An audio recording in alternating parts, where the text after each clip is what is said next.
Ramogi TV.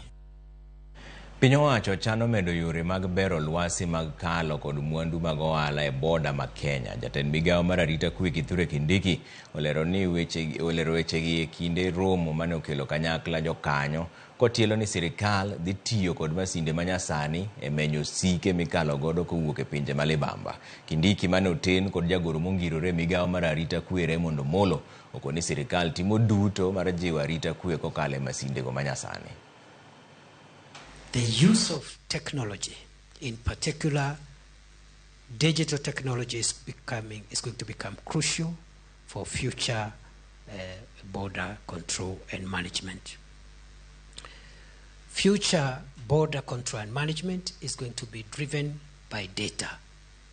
And that is why big data is irrefutably one of the key drivers of the fourth industrial revolution, and therefore in this space data is going to be crucial.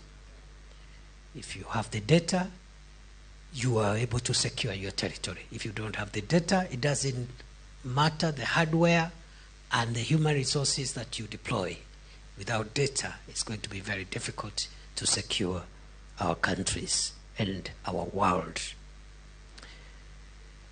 I also foresee the increasing use of artificial intelligence, cloud computing, and other emerging technologies where border control and management is going to be shared between human interactions and the use of machines.